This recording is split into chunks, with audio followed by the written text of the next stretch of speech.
ప్రతి వ్యక్తి కూడా తను చేసే పని లోపల, తను చేసే కార్యక్రమాల లోపల విజయాన్ని సాధించాలనుకో. విజయం అనేది అంత సులభంగా రాదు, దాన్ని సాధించాల్సిన అవసరం ఉంటుంది. విజయం సాధించాలంటే కొన్ని ఎదుర్కోవాల్సిన అవసరం ఉంటుంది, కొన్ని అలవర్చుకోవాల్సిన అవసరం ఉంటుంది. విజయానికి కష్టం ముఖ్యమే, దానితో పాటు ప్రణాళిక అవసరము. ప్రణాళికతో పాటు శ్రమ, తర్వాత దాన్ని పూర్తిగా నిమగ్నం కావడం, శ్రద్ధ, ఆసక్తి అన్నీ ఉండాలి. అదే మాదిరిగా కొన్ని అవలక్షణాలను దూరం చేసుకోవాల్సిన అవసరం ఉంటుంది. అంటే అవలక్షణాలు ఏంటి?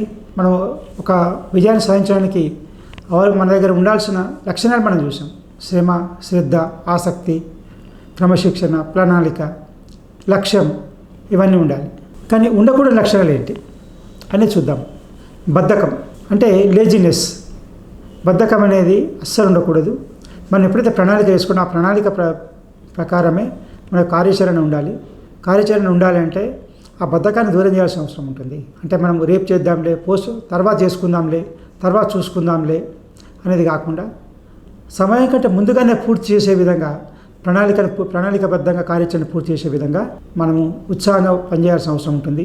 దాని కొరకు బద్ధకాన్ని నివారించాల్సిన అవసరం ఉంటుంది. బద్ధకం అంటే బద్ధకానికి వ్యతిరేకం, ఉత్సాహానికి వ్యతిరేకం బద్ధకం, బద్ధకానికి వ్యతిరేకం ఉత్సాహం. కాబట్టి ఉత్సాహంగా పనిచేయాల్సిన అవసరం ఉన్నప్పుడు బద్ధకం అనేది ఉండకూడదు. ఈ బద్ధకాన్ని దూరం పోస్ట్పోన్ చేయడం కానీ, లేకపోతే నిర్లక్ష్యం చేయడం కానీ, వాయిదా వేయడం కానీ, నిర్లక్ష్యం చేయడం కానీ, అశ్రద్ధ చేయడం కానీ బద్ధకానికి మూల కారణాలు. కాబట్టి బద్ధకాన్ని దూరం చేయాల్సిన అవసరం ఉంటుంది. అదే మాదిరిగా కోపం. ప్రతి వ్యక్తి కూడా కొన్నిసార్లు ఎన్నోసార్లు కోపాలు వస్తుంటాయి. ఎందుకు కోపం వస్తుంటుంది అంటే అనుకున్న విషయం జరిగినప్పుడు, అనుకున్న విధంగా అనుకున్నప్పుడు జరిగినప్పుడు కోపంగా వస్తుంటాయి. ఎమోషన్ అన్నమాట. ఆ కోపాన్ని కూడా తగ్గించుకుంటే చాలా మంచిది. ఎందుకొరకంటే తన కోపమే తన శత్రువు అన్నట్టుగా ఆ కోపాన్ని ఎంత కంట్రోల్ చేసుకోగలిగితే అంత బాగుంటుంది. ఎందుకంటే మనం కోప్పడేది ఎవరి మీద అనేది ఆలోచించాలి, ఎందుకు ఆ కోప్పడుతున్నా ఆలోచించాలి. తర్వాత వాళ్ళ యొక్క కారణాలు ఏంటి అనేది కూడా ఆలోచించాలి. ఆ కారణాల్లో తప్పు ఉందా, తప్పు చేశారా, తప్పు జరిగిందా అనేది వేరు. తప్పు చేయడం అంటే వాళ్ళు కావాలని తప్పు చేయడం, తప్పు జరగడం అనేది ఆయన చేతిలో లేకుండా అనుకోకుండా జరగడం అనేది. తప్పు జరిగినప్పుడు మనం కోప్పడాల్సిన అవసరం లేదు, తప్పు చేసినప్పుడు కోప్పడవచ్చు, దానికి అర్థం ఉంది. కాబట్టి కోపాన్ని కూడా నియంత్రించుకోవాల్సిన అవసరం ఉంటుంది. ఎందుకంటే చాలాసార్లు కోపం వచ్చేది ఎప్పుడంటే అనుకున్న విధంగా జరిగినప్పుడు కోపం వస్తుంది, కరెక్టే. కానీ దానికి కారణాలు ఏంటి? నిర్లక్ష్యమా, లేకపోతే అశ్రద్ధన, లేకపోతే అన్ని ప్రయత్నాలు చేసిన తర్వాత కూడా కాకపోవడమా అనేది కూడా ఆలోచించి ఆ కోపాన్ని తగ్గించుకుంటే మనకు మంచి విలువ పెరిగే అవకాశం ఉంటుంది. యాజమాన్య లక్షణం అది. కోపాన్ని నియంత్రించుకోవడం అనేది యాజమాన్య లక్షణం, అది మేనేజ్మెంట్ లక్షణం, అది మేనేజ్మెంట్లో ఫస్ట్ లక్షణం. అది కోపం ఉండకూడదు కాదు, ఉండాలి. ఎప్పుడు ఉండాలి? అశ్రద్ధ చేసినప్పుడు కోపం ఉండాలి, నిర్లక్ష్యం చేసినప్పుడు కోపగించాలి. కానీ శ్రద్ధతో చేసినా కానీ కొన్ని పనులు కానప్పుడు కోపగించుకోవాల్సిన అవసరం లేదు. ఎందుకంటే వారు ప్రయత్నం చేశారు, ఫలితం రాకపోవచ్చు, దానివల్ల మనం కోపగించుకోవాల్సిన అవసరం లేదు.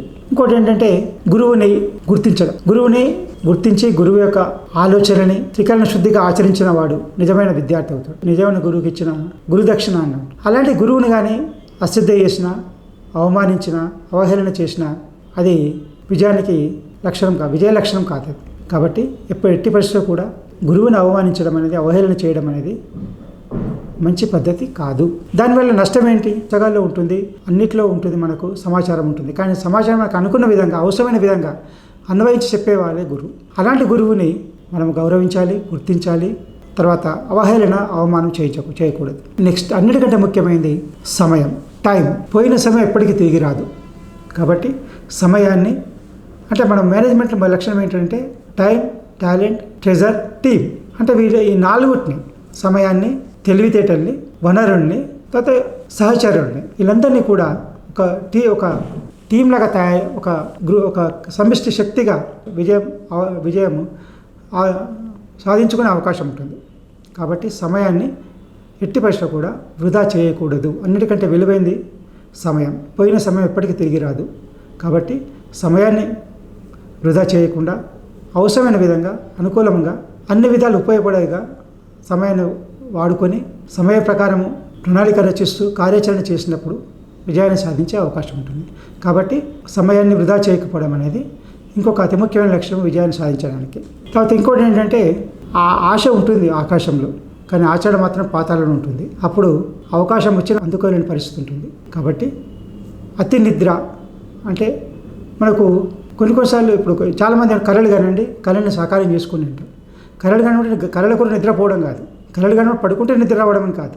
మనసులో ఒక ఆలోచన రావడం అది ఒక కళ, దాన్ని సాధించాలనుకోవడం, పట్టుదల సాధించుకోవాలనుకోవడం ఒక శ్రమ, అదే ఒక విజయం. కాబట్టి కళల కొరకు నిద్రపోవాలి, అతి నిద్రపోవాలి అని ఆలోచించాల్సిన అవసరం లేదు.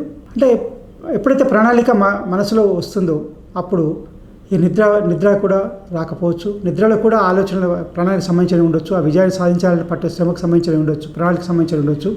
కాబట్టి ఆశయంకు తోడు ఆచరణ ఉండాలి, ఆచరణతో పాటుగా శ్రద్ధ ఉండాలి. దాంతోపాటే మనకు విజయం అవకాశం ఉంటుంది. తర్వాత అత్యాశ, తన ఎక్స్పెక్టేషన్ ఎప్పుడు ఉండదు. ఓకే, అంటే పని చేసే అవకాశం మీకు ఉన్నప్పుడు పని చేయండి, ఫలితాన్ని మాత్రం ఆశించకండి. ఫలితం ఎలా ఉన్నా నిరాశపడవద్దు. కాబట్టి ప్రయత్నం మన చేతిలో ఉంది, ఫలితం మన చేతిలో లేదు. కాబట్టి ప్రయత్నాన్ని విరమించకూడకుండా ఫలితం కోసం ఏ విధంగా వచ్చినా తట్టుకునే శక్తి మానసికంగా ప్రిపేర్ అయి ఉండాలి. లేకపోతే ఏమవుతుందంటే మనం ఎక్స్పెక్టేషన్ ఎక్కువ అవుతుంది, మనము ఎఫర్ట్ తక్కువ అవుతుంది. మనం ఒకవేళ ఎఫర్ట్ ఎంత శ్రద్ధతో చేసినా కానీ కొన్నిసార్లు అనుకున్న ఫలితం రాక, ఫలితం ఎలా వచ్చినా పర్వాలేదు, తట్టుకునే శక్తి మానసికంగా, శారీరకంగా, ఆర్థికంగా ఉండాలి. అప్పుడు మనకు మంచి విజయ లక్ష్యం చేరే అవకాశం ఉంటుంది. అంటే అత్యాశ అనేది ఓవర్ ఎక్స్పెక్టేషన్ అనమాట. అనుకున్న దానికంటే ఎక్కువగా ఎక్స్పెక్ట్ చేయడం అనేది, ఎక్కువగా రావాలనుకోవడం అనేది అత్యాశ అవుతుంది. ఆ అత్యాశని ఉండకుండా ఉంటేనే చాలా మంచిది. అత్యాశ ఉన్నప్పుడు మనకు ఏం చేసినా తృప్తి ఉండదు, ఏం సాధించాలన్నా తృప్తి ఉండదు. కాబట్టి అత్యాశ నుంచి దూరంగా ఉండాలి. ఆచరణ శ్రీకరణ శుద్ధిగా చేయాలి ఆశయం కొరకు. అది ఫలితం ఎలా ఉన్నా తట్టుకునే శక్తి, తట్టుకునే విధంగా ఉండాలి. ఆ ప్రతి అనుభవాన్ని కూడా, ప్రతి అపజయాన్ని కూడా అనుభవంగా మార్చుకొని అది ఒక గుణపాఠాలుగా స్వీకరించి మళ్ళీ విజయం కోసం అడుగులేస్తూ ఉండాలి. దాన్ని అత్యాశ లేకుండా మెట్లు ఎక్కుతూనే ఉండాలి, విజయాన్ని సాధిస్తూనే ఉండాలి. తర్వాత చాలామంది ఏం చేస్తారంటే, చాలాసార్లు మనం చూస్తుంటాం ఏదో వస్తుంది అని సాధించకముందే సాధిస్తుంది అని చెప్పని ప్రయత్నం ఎలా ఉన్నా కానీ ప్రయత్నం కొరకు ప్రయత్నం చేయకుండా, ఆచరణకు ప్రయత్నం చేయకుండా దాని కొరకు ఎంటర్టైన్మెంట్ కానీ లేకపోతే టైం వేస్ట్ చేయడం జరుగుతుంది అన్నమాట. టైం వేస్ట్ చేయడం అనేది కరెక్ట్, మంచి పద్ధతి కాదనుకున్నాము. అదే మరి వినోదాలు మానేసి మనం ఏదైతే లక్ష్యం ఉందో ఆ లక్ష్యం కొరకు త్రికరణ శుద్ధిగా ఆచరణ చేస్తూ ఉండాలి.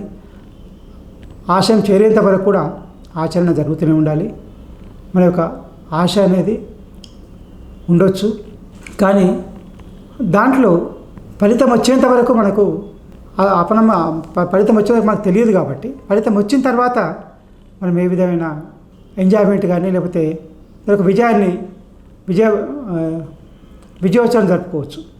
కానీ ఫలితం రాకముందే ఊహించుకొని విజయోత్సవాన్ని ఊహించుకుంటే అప్పుడు అత్యాశ మనకు నిరాశపరిచే అవకాశం ఉంటుంది, నిరుత్సాహపడే అవకాశం ఉంటుంది. కాబట్టి ఫలితం వచ్చేంత వరకు ప్రయత్నం జరుగుతూనే ఉండాలి. ఆచరణ త్రికరణ శుద్ధిగా ఆశయం కొరకు జరుగుతూనే ఉండాలి. ఇంకొకటి విషయానికి వచ్చేసరికి కుటుంబంలో పెద్దలు ఉంటారు, అందరు ఉంటారు, తల్లిదండ్రులు ఉంటారు, అన్నదమ్ములు ఉంటారు, అక్క చెల్లెలు ఉంటారు, తన్నుడు కూడా ఉంటారు, తాతలు వాళ్ళకు ఉండొచ్చు, తాతలు నాన్నమ్మలు అమ్మమ్మలు కూడా ఉండొచ్చు. కాబట్టి పెద్దలని కూడా గౌరవించినప్పుడు వినయం పెరుగుతుంది. వినయం వల్ల ఒక విధమైన ఒక శక్తి వస్తుందన్నమాట.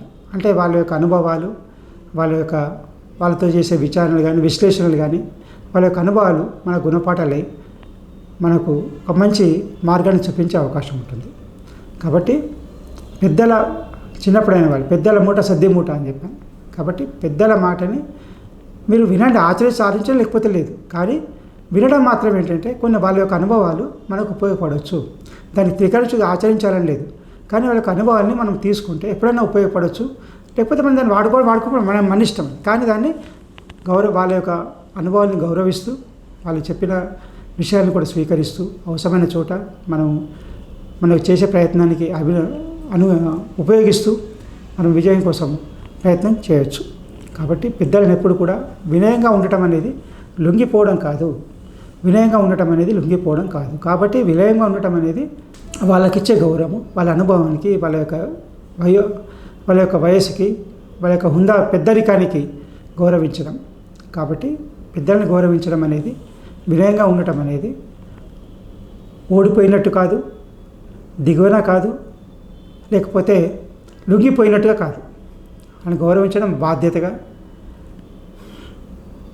బాధ్యతగా ఉన్నప్పుడు వినయం అనేది ఒక భూషణం అవుతుంది, జీవిత భూషణం అవుతుంది. జీవితంలో వినయం అనేది ఉన్నప్పుడు మనకు ఎంతోమంది ఎన్నో విధంగా సలహాలు, మంచి సలహాలు దొరికే అవకాశం ఉంటుంది. సలహాలతో మన యొక్క ప్రయత్నంలో మంచి ఫలితాలు సాధించే అవకాశం ఉంటుంది. ఆశయ, ఆచరణ, ఆశయం, విజయం వైపు సాధించే అవకాశం ఉంటుంది.